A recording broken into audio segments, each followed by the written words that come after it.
Les autorités burundaises se sont arrogées le droit de s'ingérer dans les activités des associations sans but lucratif, dont celle des défenseurs des droits de l'homme.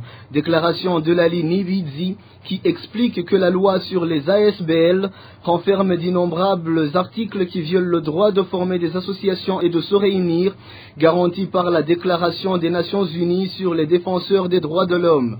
C'est dans le 4e message lancé dans le cadre de la continuité de la campagne sur la légitimité du travail des défenseurs des droits humains, initiée par la coalition burundaise des défenseurs des droits de l'homme, CBDDH en sigle. Suivez plutôt Elali Nibizi, directrice exécutive de la CBDDH. Dans notre pays, le droit de former des associations, d'organiser leurs activités et de tenir librement des réunions a été gravement atteint. En effet, si la Constitution, en ses articles 32 et 37, garantit au droit, l'autorité politique fait réserver la possibilité de limiter son exercice par un contrôle très serré aux allures d'ingérence.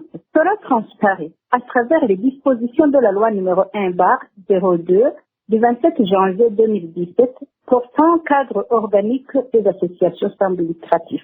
Cette loi renferme d'innombrables articles qui violent l'esprit et la lettre de la Déclaration des Nations Unies sur les défenseurs des droits humains et devraient être changés en vue de s'y conformer. Nous citerons à titre d'exemple le premier alinéa de l'article 3 portant définition d'une activité politique. Le flou que fait planer cette définition laisse le champ libre aux abus par l'autorité administrative et policière. Il y a également l'alinéa 2 de l'article 41 qui impose des restrictions sans fondement sur la constitution des collectifs, des groupements et coalitions, des associations sans but lucratif. Alors que les collectifs renforcent les performances des organisations dans leur contribution au développement.